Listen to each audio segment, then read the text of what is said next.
All right, yeah, I think we can get started. So, hi everyone, I'm Alex. We're going to be talking about kinetic data structures today.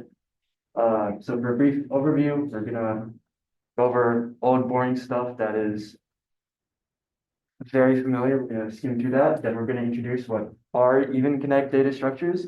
We're going to look at specifically kinetic heaps because there's a lot of them. They appear everywhere. Then we're going to see kinetic applications to the convex hull problem. So yeah, so for background, we have data structures. They store stuff, points of data. You know this. Arrays, well, the main thing we're going to be concerned about with arrays is that we can sort them in n log n time. We all probably know this, binary trees, without balancing. They're expected to be O of log n in height, for instance, number of elements.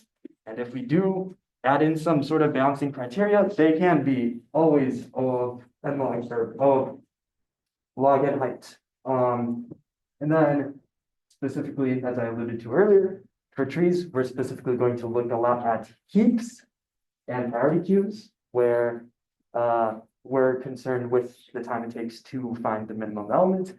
Each element is larger than its two children. And heaps slash priority queues have O of n log time, O of log n time, so both add, remove, update, element priorities, all of that stuff. So that's all probably very much review. Then we have the concept of convex hulls and convex sets, which depending on your background may be a bit newer.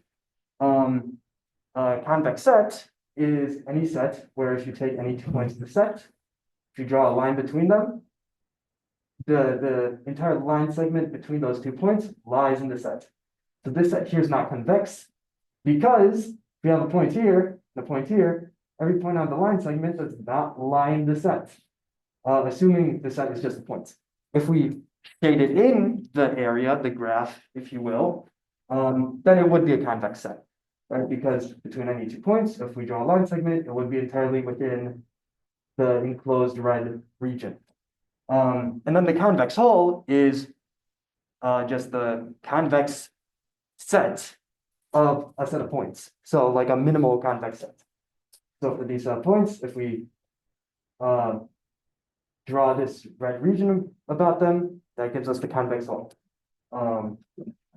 And most of the time with convex hulls, we really just care about the points that are on the boundary of the hull. So here we care about these points that actually lie on the red perimeter of the hull. And in the 2D case, there are popular algorithms to compute convex hulls, including Shannon's algorithm. He's a professor here. Teaches theory classes. But the convex hull can be computed in O of n log n time. Or if you take h to be the number of points in the output, you can change this to O of n log h time. And that's in the 2D case. We'll get to the 3D case a bit later this topic. But great, that's enough of background. Time for the fun stuff, the actual data structures we're talking about. So for a motivating example, when we all start learning how to code, maybe not all of us, but many people, you do something like, oh, y equals 0, x is y plus 2. So when y is 12, well, if x is y plus 2 and y is not 12, well, x should be 14, right? But of course, that's not quite how it works. Changing variables doesn't change things that depend on those variables, at least in programming. So like in many settings, if you're in an Excel spreadsheet, this would actually print out 14 because Excel has notions of dependencies and other things, but we have like static points. We have data structures that store elements that don't change. So instead, we want some sort of structure that stores some value that changes. Not quite in the manner that this does, where you change y and then x changes accordingly, but it'd be good to have a manner of change for the points in our data structures, because that reflects real life a lot more. So we introduce a system where instead of just storing x, we store a function to compute it, and it's going to be a function of time. And so now we're adding time to our data structures. So we store x equals f of t. We're going to assume f is continuous. We're also going to assume that it's easy to analyze in some way. Easy to analyze is kind of problem dependent. For the most part, we're just going to say f is linear, because then we can, at least for two linear functions, we can compute where they intersect really quickly and things like that. We also have some operations. Now with our kinetic data structure, since we're working with time, we want to set the time, right? We need to tell the data structure, hey, you're now at time t equals 1,000, time t equals 1,000,000, whatever it may be. With the caveat that we're only going to advance time, because that's how the real world works, I hope. Until, I don't know, until physics creates wormholes or something. Physics people, do that, please. And then,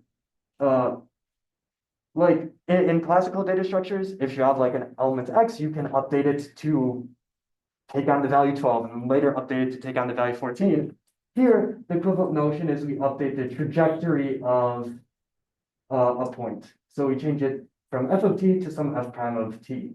We're not going to really do anything with this, but it is an operation that appears in the literature, so to speak. And then the rest of the interface, you just inherit from whatever base data structure you're using. Yeah, that's our kinetic data structure idea. So for a first approach, if we don't know what we're doing, and we're going to say, hey, let's implement this. Store the data structure as normal. We have two new operations to support. Well, really one, I suppose, because we don't care about update trajectories too much. When we call it set time, our new thing, take all the elements out of the data structure, compute their new values, put them back in. Simple as can be. Yeah, we built the data structure after we compute the values. So an easy example would be a sorted list, right? In a sorted list, we're going to say that elements on the left are smaller than elements on the right. We're also going to wave our hands and say no elements are ever going to be equal, even though that's not quite true. But yeah, we're not going to concern ourselves with equality too much. But we have a sorted list. We sort it in O and log n time, because this is a regular array. And then when we call set time, we pull the elements out. If we're working with linear functions and all of n time, we can compute their new values. If it's some other easy to compute function, still all of n time to compute their values. And then we resort all the elements, put them back in, all of n log n time total. Great, we're done. End of presentation. Of course, this means every set time call has to be all of n log n time, which means if you set time to 50, then you set time to 50.00001, and nothing really changes in the order of the elements. You just spent all of n log n time doing nothing. So if no elements had to be reordered, then what were we doing? We could just either update the values of each element without pulling them out of the data structure and then placing them back in. That would have been a lot faster, because then we don't need to do any sorting. We could also say, hey, I'm never going to compute these elements. I'm just going to leave them in there. And then if you want to know what the second element is, only then am I going to compute what it actually is. In that sense, we could have spent no time doing anything after calling set time. Set time to find an increment of 0.0001, don't do anything. Who cares? Nothing has changed. So our first approach is incredibly inefficient. For the actual approach that is used everywhere, we first note that data structures structure data according to certain invariants. In our sorted array, earlier we said that every element on the left is going to be smaller than elements on the right. That's our invariant we need to uphold. For a binary heap, which underlies priority queues, we say that an element it has to be larger than the two child elements. Well, not necessarily two, but it has to be larger than any children that it has. And all of data structures have these sorts of invariants. And they're really easy to determine. So you may say, okay, in the sorted list example, as long as this invariance is upheld, I don't really need to do anything. I don't need to change up the list. So we introduce a certificate that, hey, this invariant is still good. We don't need to do anything. And the only time we do need to do anything is when a certificate fails, when it is no longer true. Once a certificate fails, we need some mechanism to say, hey, let's update the data structure. Let's create some new certificates to uphold the new invariants that are now currently true. And then we can carry on our merry way. And we call certificate failures events. And an event occurs in the data structure. That means some certificate failed, go fix it, go make your data structure correct again. Right.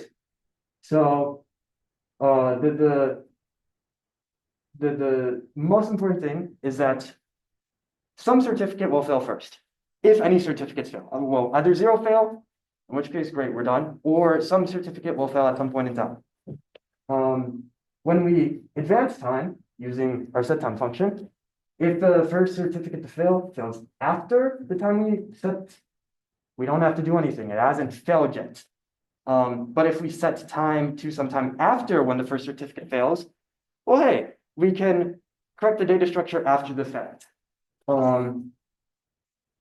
So we remove the certificate that failed and any other certificates that may no longer be valid, and we create some new certificates. So because we're handling certificates in the order that they fail, specifically, we always care about the next certificate to fail and only the next certificate to fail. And once we're done processing it, then we'll care about the next certificate to fail after that. This is a natural choice of a priority queue. We have a priority queue of certificates. So in our priority queue, we place all our certificates. If the top certificate failed, we pull it out of the priority queue, then we'll get the next certificate that will fail with regards to time, right? So we call set time, we check the top element of our new certificate priority queue. If it has failed, get rid of it, fix the data structure, update certificates. Fairly quick approach. Of course, this means that every time we use the priority queue, or every time a certificate fails, because we're pulling it off of a priority queue and potentially putting new certificates into a priority queue, along with deleting a few old certificates that are no longer going to be present. That means that we incur at least an O of log n penalty cost every time we actually have a certificate failure. So that is something to keep in mind. Okay, so now with our sorted list, now we say, oh, we have the invariant that elements on the left are less than elements on the right. One approach, we could say that like the element in the first index is less than the element in the second index, and less than the element in the third index, and less than the element in the fourth index, for a total of about 2 or n squared certificates, but we only really need to care about neighbors. Neighbors need to be ordered with respect to each other, and then if all the neighbors are ordered correctly, then the whole thing will be ordered correctly, right? So you only really need all event certificates, and I realize I'm getting slightly ahead of the slides, but actually maybe not. So yes, all event certificates total, right? Between every pair of neighbors. So really n-1 certificates. And then when a certificate actually fails, we just swap the two elements. There are other neighbors that weren't affected. You have to remove those certificates and you add in new certificates in their place. So we spend O of log n time messing with our certificate priority queue when we do this. All right. So now that we have a sorted list, we have something that we may want to analyze to see if it does anything efficiently, right?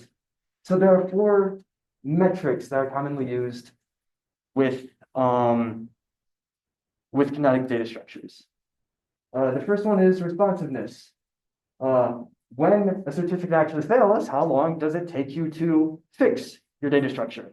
As we said earlier, this is typically going to be at least O of log n time because you store certificates in a priority queue. Kind of sucks. Unless if you have some other means of doing things that doesn't involve a priority queue of certificates, then you could possibly get a bit faster. Then you have the locality of the certificates. This is the max number of certificates any one element is a part of. So if 99 elements have only one certificate, but one of them has 200 certificates, your locality is 200. The compactness is the total number of certificates. Same example, because you could have one element with a ton of certificates, and the rest of the elements have very few. Compactness may be relatively low, even if the locality is high.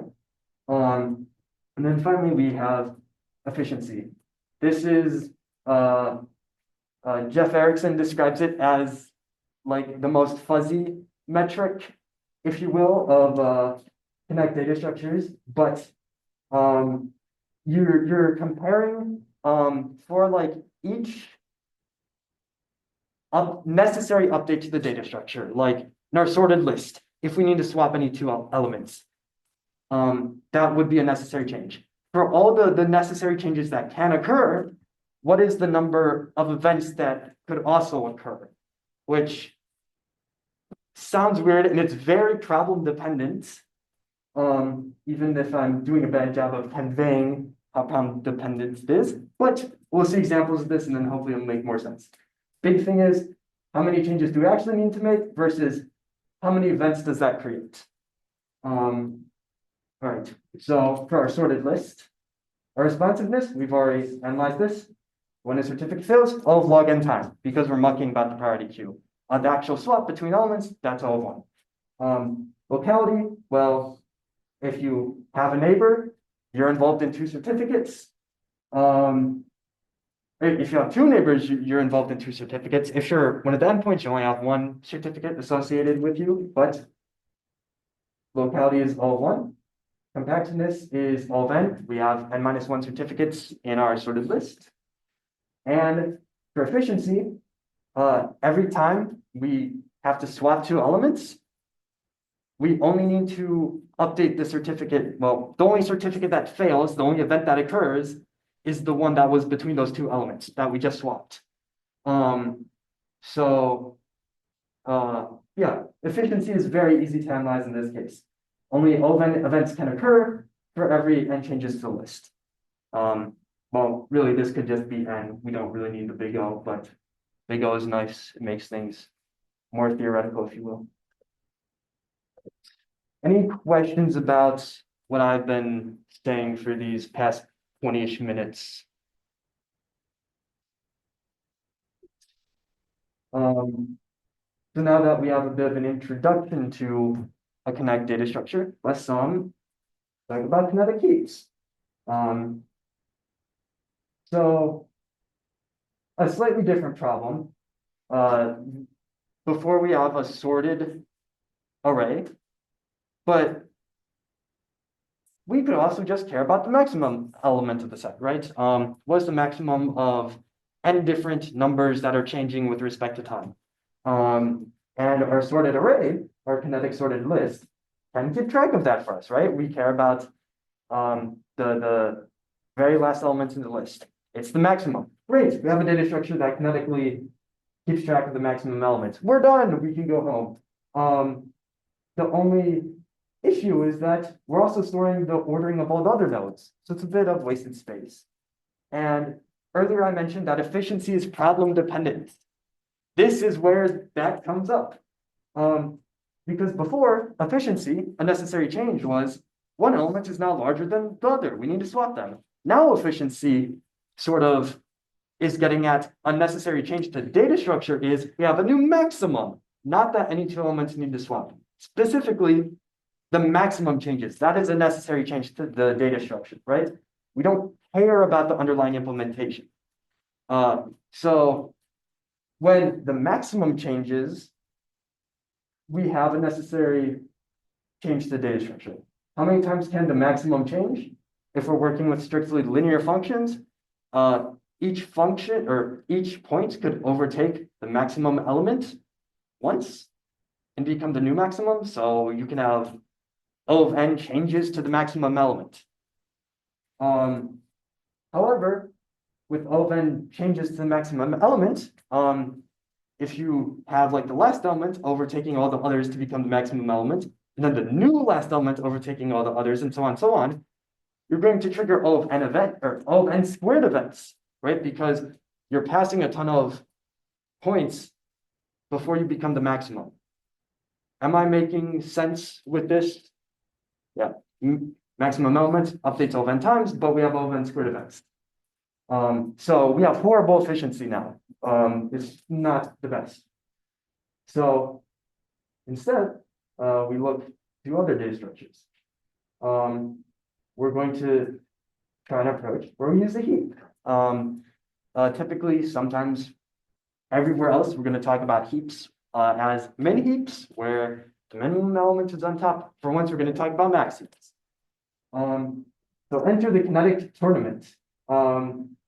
In the leaves of a kinetic tournament, we have the values. In this case, this kinetic tournament tracks 4 values.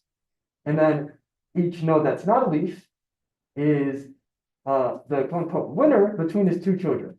So here between 1 and 5, 5 is larger, so 5 wins. This node takes on the value 5. Same here on this side, and then between 5 and 4, 5 wins, so 5 is our maximum element at the root. So notice for 4 nodes, we have to store, or for 4 elements, we store 7 nodes. So we're still storing slightly less than 2 times the number of elements as nodes. So this is still roughly same with respect to size of the data structure. So now that we have this tournament, we can add in certificates. So for each node, like this 5 at the very top, the root node, well, how did it know to be 5 versus 4? Well, it checked, hey, my left child is greater than my right child, hence I am 5. So certificates are between the children this time of each element. In the worst possible case, let's say this 1 starts growing and becomes a 6. If 1 becomes a 6, we have to change this 5 to a 6. Wait, I'm getting that slightly wrong.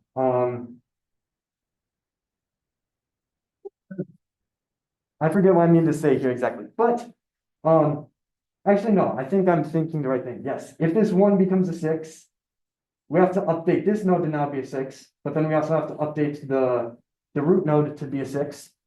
And we possibly have to update certificates as we go, depending on exactly how you're tracking the certificate. But the main thing is we have all of log n changes to the data structure as this 1 turning into a 6 propagates up to the root.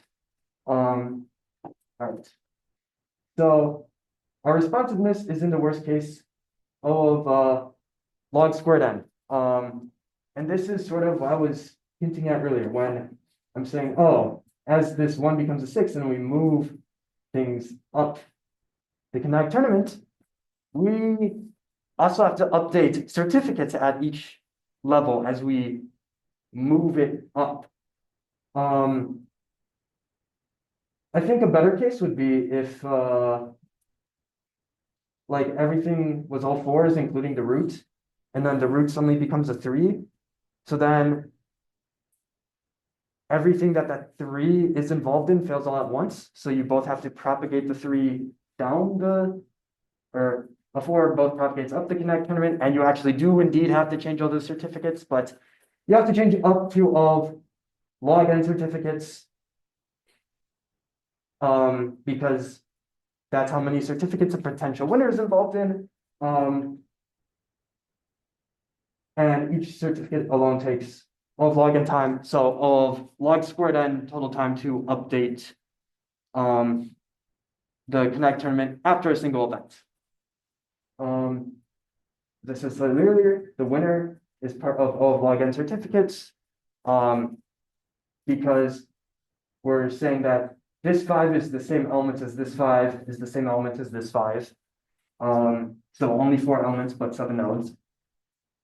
And the height of our heap is log n. For compactness, despite the fact that a winner is involved in log n nodes, in total, we don't have log n edges. We have O of n edges, which is really nice. In fact, we have a number of nodes -1 edges. And because we have O of n nodes, we have the same number of edges. So actually, that's the wrong analogy because our certificates are between pairs of points, but you still have O of n pairs of points. So we're still fine. Our compactness is O of n, which is maybe not what you would get if you just looked at the O of log n certificates for locality. Maybe I should just multiply that by n.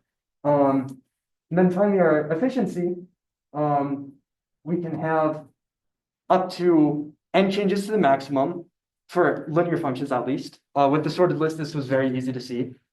Each element overtakes the maximum, and then another element overtakes it, another element overtakes it. Can have up to n such changes for linear functions. And then this will trigger up to n log n events because each winner change can trigger up to log n events because that's the height of our Kinetic tournament.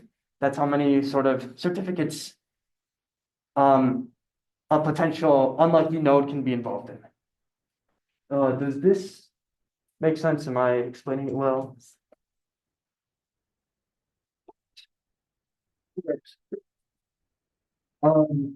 So now we can go back to more standard heaps, more boring heaps, if you will. So now, before we were saying, oh, the leaves are the elements, and then the rest of the heap is extra metadata, if you will. Now, all of the nodes in the heap are actual elements. We're now treating this as a full mini heap and actual priority queue. So we're going to use, we're going to create an actual kinetic heap now. So in our classic heap, each node greater than its 2 children, 2 is greater than 3 and 12, right? So now instead of certificates being between pairs of nodes, we now pair that 1 is greater than 2, 2 is greater than 3, 2 is greater than 12. So certificates now represent the edges of this priority queue. So for responsiveness, similar to before, actually not similar to before, responsiveness is O of n. Let's say this 2 to 12 certificate fails. In classic priority queue fashion, what we do is we swap 2 and 12. So then if 12 suddenly becomes less than 2, well, great, now it's on top above 2, it's 2's parent, then we create a new certificate. So the swap itself is just one time. But then again, we have to muck about our certificate priority queue, and that takes all of log n time.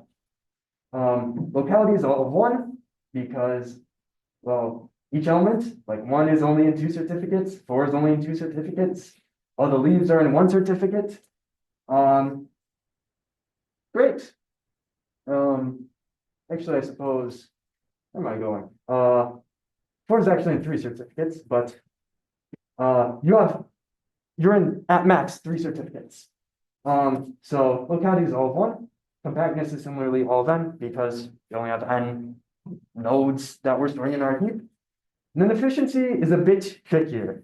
You may say, why isn't it just the same as the Kinetic tournament? And you would be right, it is the same as the Kinetic tournament. But technically, you could say that 3 bubbles up to the top, 3 becomes the minimum element somehow, and then element 5 bubbles up to the top, and now 3 is on this side. So now there's a ton of elements 3 could switch with. Now, at least in our Kinetic tournament example, we weren't quite accounting for the fact that nodes could go up one side and then mingle with nodes on the other side of the tournament. So it is a valid thing to keep track of. Like a Kinetic tournament, because Kinetic tournament's a bit simpler than this example, we have at least n log n events for every n changes to our minimum element. And again, on the efficiency point for priority queue, a necessary change is a change to that minimum element. We don't care about how the rest of the heap is implemented, even though we've said it follows this prescribed structure. So we have at least n log n events in the worst case per n changes to the minimum element. If we want to show that this is indeed the case, we can define delta x to be the number of descendants that x, or yeah. Wait, earlier for the go back to next slide for the kinetic heat, why is responsiveness log? So 2 is, let's say there's 2 to 12 edge fills, right? That means we need to swap 2 and 12. Yeah. Right? And so now 12 goes up here.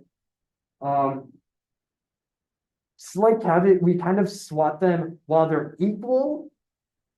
And then 12 is about to become larger than 2, right? Because these are continuous functions we're dealing with, right? So at the point that they swap, we know that 12 is going to be greater than 2. We also know that at the point of the swap, 3 is less than whatever value is here. So 12 is going to be greater than 3. So nothing else will fail. Nothing else will need to change, right? So the actual change to this priority queue itself takes all one time. Do you agree with that? Wait, if we're inserting and removing some priority, isn't that Insert or which priority queue? This priority queue or the certificate priority queue? certain? Right. So the certificate priority queue takes all of log n time. So in this priority queue, we take all of one time. And then we update the certificate priority queue, and that takes all of log n time. Wait, so like in this case, why wouldn't like why don't you need like why couldn't the values like go all the way up to the root or like go all the way down? Because we're waving our hands a little bit. Because yeah, we're saying that elements are not going to be strictly equal ever, or if we are, we're going to account for it some other way. And because we don't care too much about when elements are exactly equal, we're going to say that there's nice little gaps between elements, except when they sort of swap values. When 12 and 2 swap, it's not going to immediately jump to 1. Okay. Of course, if they were equal, if you did actually account for things being equal, you just process that as a separate event of 12 swapping with 2 and then swapping with 1. The reason this is different in the kinetic tournament is because we're saying these 3 5s are the exact same element. These 2 4s are the exact same element. So in this case, like a 5, if this node becomes 5 and is the maximum, this node has to change to become the first or the 5 element as well. I see. Okay. So, all right, back to the weird analysis of the Kinetic heap efficiency. At a point in time, each node X has a certain number of descendants it for sure will swap with. If we sum up at time -infinity across all nodes, all the descendants of those nodes that they can swap with, we get that there are all of n log n possible events of 2 node swapping. Of course, there could be new or additional events on top of this if like y swaps with x and now y has new descendants that didn't have before, it could all of a sudden swap with those. But when x swaps with its child y,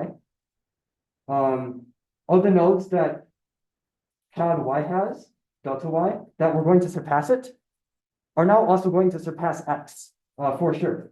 Because x just took its spot. So x becomes what delta y was. And now delta y becomes delta x in the sense that it also had any nodes in the other tree that could have surpassed delta x in the future had it not swapped. Now can also surpass delta y. But delta x accounts for the fact that y would swap with x, but now that y has swapped with x can't re-swap with y. So at the very most, y has one less descendant that can swap with it than x did before the swap. If that makes any sense.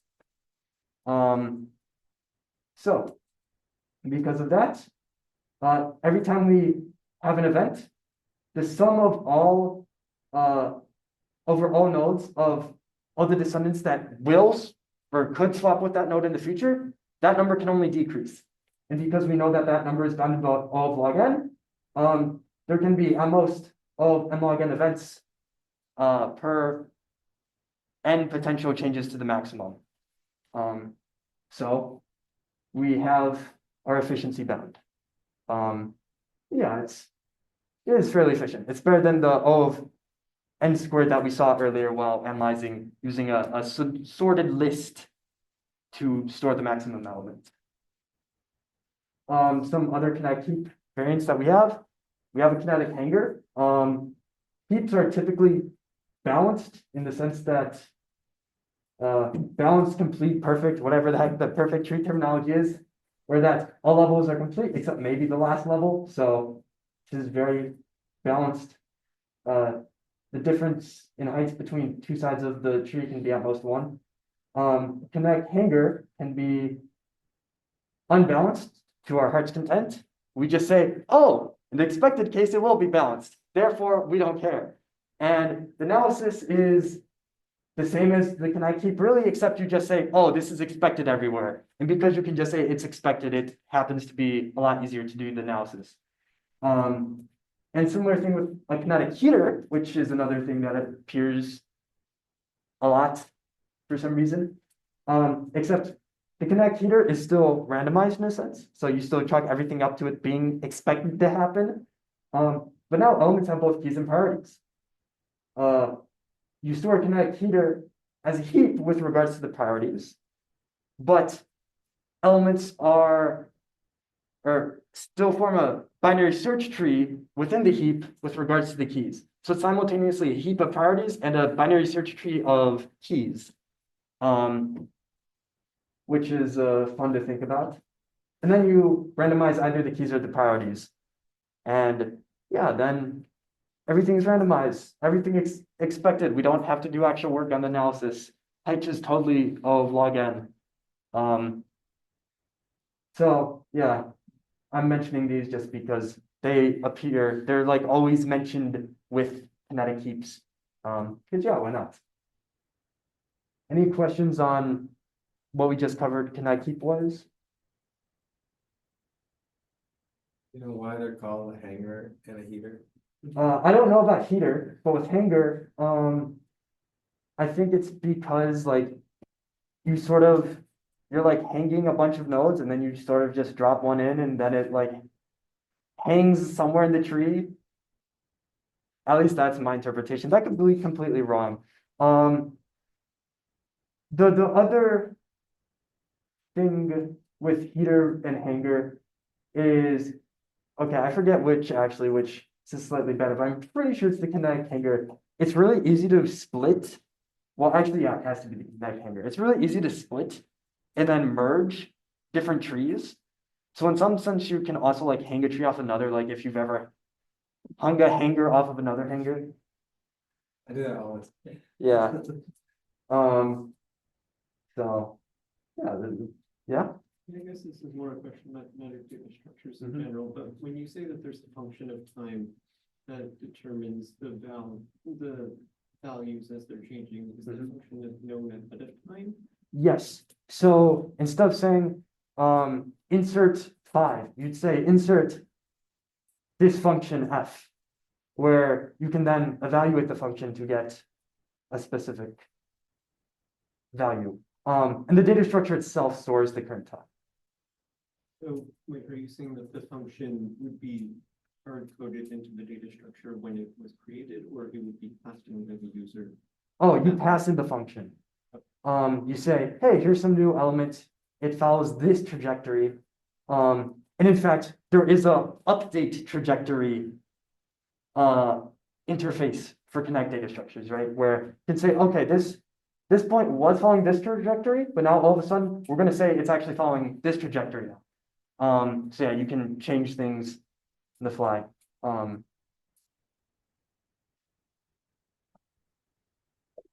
now we get to convex holes, sort of different thing.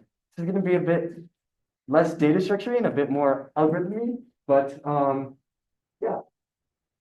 So on the data structure side, there are data structures that will track the convex hull as you increase time.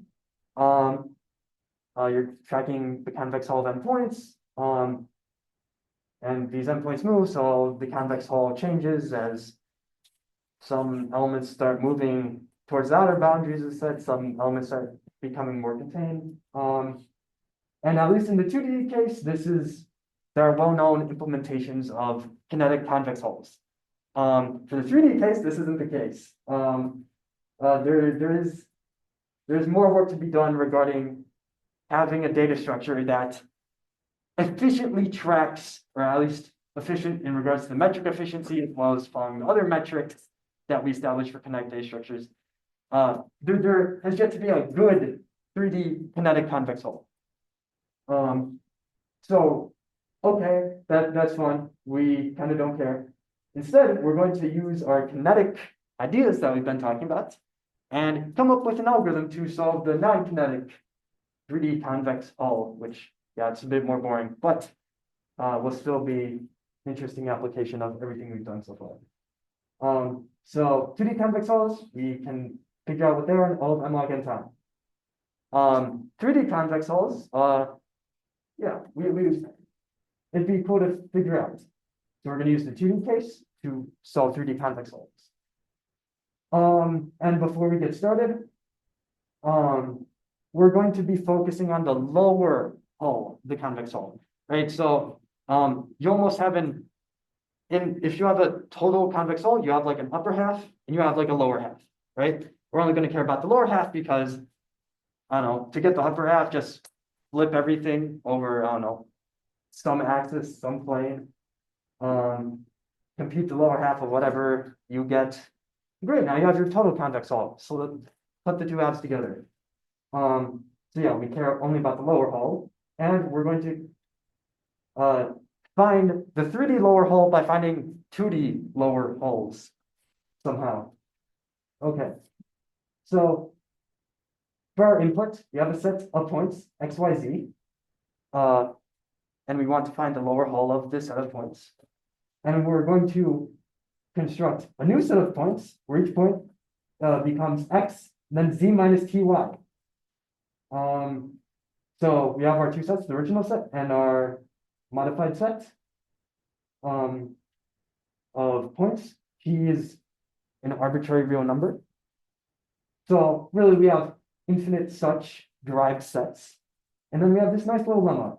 We're going to claim that a point in the original set is in the 3D lower hull, aka we care about it, if and only if there is some t such that the corresponding point in our modified set is in the 2D lower hull of the modified set. So here we have a direct relation between 2D and 3D lower hulls, which this transformation of y, this even works? Like, what the heck? How do we know such t exists? How is this always true? This is definitely very unintuitive. And I don't even know a good way to visualize it. And I've been thinking about this for a bit too long. So yeah. But we could take a more direct approach for at least arguing why this is the case, even if it still feels a bit unintuitive that just saying, oh, Z minus Ty, perfect transformation. The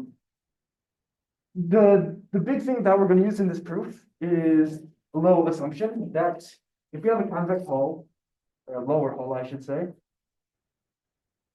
at least in the 2D case, if a point is part of the lower hull, we're going to add a point. We're not going to rigorously prove or define this, but point is in the lower hull if and only if there is a line that passes through that point, which all other points in the set lie above. And similarly, a point is in a 3D hull if there's a plane that passes through that point and all other points in the set lie above that plane. Is everyone all right with that quick assumption? And that actually makes the math fairly easy. So we take x naught, y naught, z naught in P, and we're going to say, or we're going to assume, I suppose this is a flaw with the proof I've written. We're going to say, oh, this is part of the 3D lower hull. So then we have some plane that exists that passes through that point. And all other points in our set lie above it. And then we take an arbitrary point, other points in our set, because it lies above the plane. We know that this quantity, because we're using the same negative s, negative t, and 1 in front of the z, we have a parallel plane to our first plane that lies above the original plane.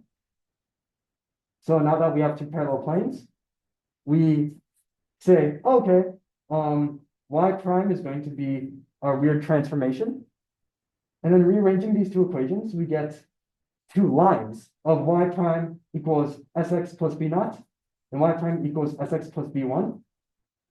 And we know that these are two lines because b1 is greater than b naught. The second line lies above the first. But then, because we got these two equations from our above two equations, or our above two planes, if you will, we know that the first point lies on the first line, the second point lies on the second line. So we know that the second point, like this second point, lies above this first line for this particular time t. So thus, because x1, y1, z1 is arbitrary, x0, y0, z0 is a convex point on the 2D lower hull. Yeah, this maybe completely sound like what the heck. Either the proof is like, yeah, I guess how, like, it's a weird proof because it's both blatantly obvious and completely unintuitive. And then the reverse direction is basically the same. But yeah, the main thing is we know that some t exists because some b naught, s, and t exist that force or that create a plane that all other points lie above. Does this generally sit all right with everyone? Okay. And it makes sense to draw. I'm horrible at 3D drawing. Maybe we can come back to it. Let's take this as a given for now, and then if we want, we'll revisit this percent, because also the other thing is we are running a bit close on time. So you want to move on. All right. So now we can create a 3D hull by having a 2D convex hull and varying t. Oh, who could have seen this coming? We vary t from negative infinity to infinity. Classic kinetic approach to stuff. So we create our new set of points, and we recognize because we have a bunch of individual x functions, and they vary with respect to their, or we have a bunch of points with different x coordinates, I should be saying, and they vary with respect to their y coordinates at different speeds, right? Each point can join a convex hull at least once if it's dropping faster than the points around it. They can also leave the hull at most once if points around it are dropping faster than it. So because you can leave and join the convex hull at least at most once, there's going to be then events, if you will, changes to the data structure. These are going to really be the same thing for this case. Every event will correspond to an exact change to the data structure. Unlike in previous examples, yeah. We want to track every point in the 2D convex hull. So thus event corresponds to necessary change. So, okay, here's our amazing picture that you all asked for. So we take a divide and conquer approach. We recursively construct two lower hulls. So we have a lower hull over here with an extraneous point that it's not part of the lower hull, goes on this half of the data. Then we have a lower hull over here. And then in event time, we can figure out where along these points we can construct a bridge between those two. And then on either side of the bridge, like here we delete this point and here we delete this point. We can then construct a larger convex hull from those two bridges. Or from those two lower hulls, my bad. So yeah, bridge connects two lower hulls. You get a larger lower hull once you delete a few extra points. We can create the bridge in event time. Yeah, so now we have a bridge between two lower hulls, and then those two lower hulls are each recursively constructed in the same way. They're a bridge between two other lower hulls, which are a bridge between two other lower hulls, and so on and so on. It's basically one giant tree. And I probably, the more I think about it, I really should have drawn it as more of a tree, because that would make it even more clear. But at the lowest level, if you have, like, let's say this is the smallest convex hull size that you're going to account for. At the lowest level, you have a certificate for when, say, this point is going to join the convex hull or when it's going to leave the convex hull. As we've already talked about. And then you have certificates for the smallest convex hulls you keep track of. And then the larger and larger convex hulls are recursively constructed as you go up the recursive call tree, if you will. So whenever a point joins or leaves the convex hull, like if it joins this convex hull, then you would propagate the change to this convex hull. And the way you sort of do this is when, like, if this point leaves the hull, you can say, oh, it's not near this bridge, so I won't do anything. I'll just remove it from this part of my larger convex hull. If it is near a bridge, you can still update the bridge in all of one time, because like if this node leaves the convex hull, you just have to look at around where the bridge used to be, say, oh, this point are now form the bridge. So at each level, when an event occurs, you take all of one time to update your lower hull. And then there are all of log n lower hull levels, if you will, to update. So yeah, each certificate failure takes all of log n time to fix, both to propagate the addition or removal of a node through all the recursive levels of lower hulls, and to muck about in the certificate priority queue.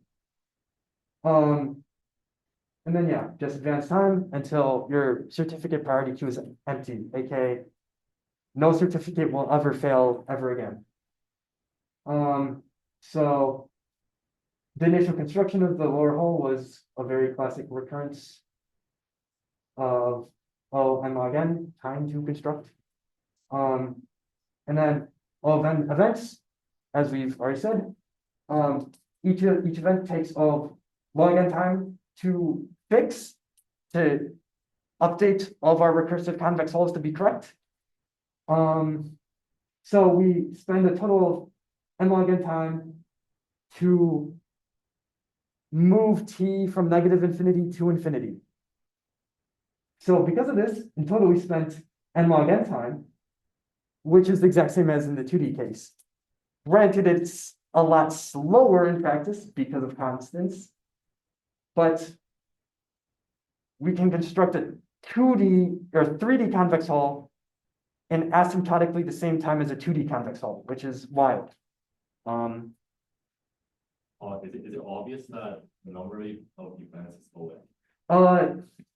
we're using, we're assuming that the functions are linear.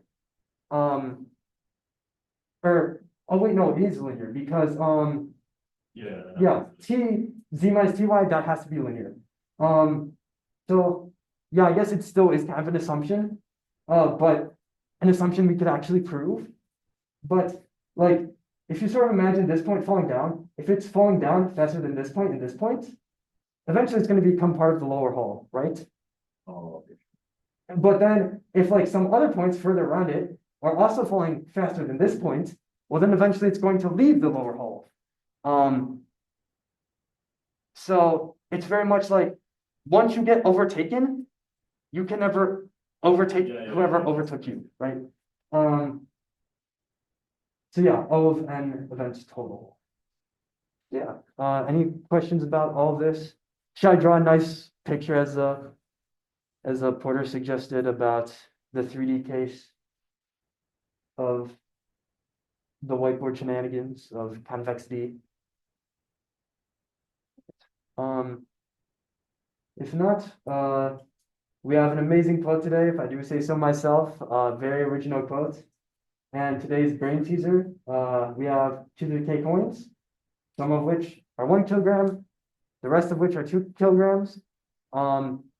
You somehow can't determine using your arms whether a coin weighs more or less than another coin, so stop cheating. But you have a nice scale, and you can put however many coins on one side of the scale and then however many other coins on the other side of the scale, compare them. So how many comparisons do you need to make with the scale to sort the coins into 1 and 2 kilogram piles, if you will?